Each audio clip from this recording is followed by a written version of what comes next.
You ask Tiger to solve. This deals with linear equations with one unknown. The final result is x equals 4. Let's solve it step by step. Simplify the expression. Expand the parentheses. Simplify the arithmetic.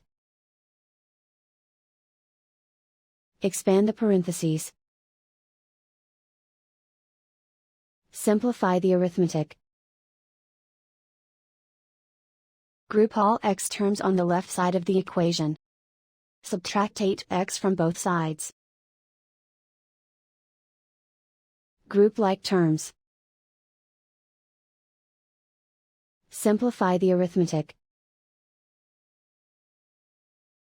Group like terms. Simplify the arithmetic.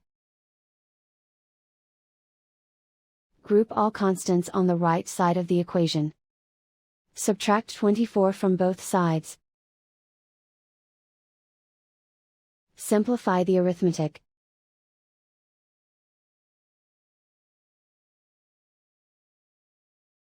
Isolate the x. Divide both sides by 4. Simplify the fraction. Find the greatest common factor of the numerator and denominator. Factor out and cancel the greatest common factor. And so the final result is x equals 4.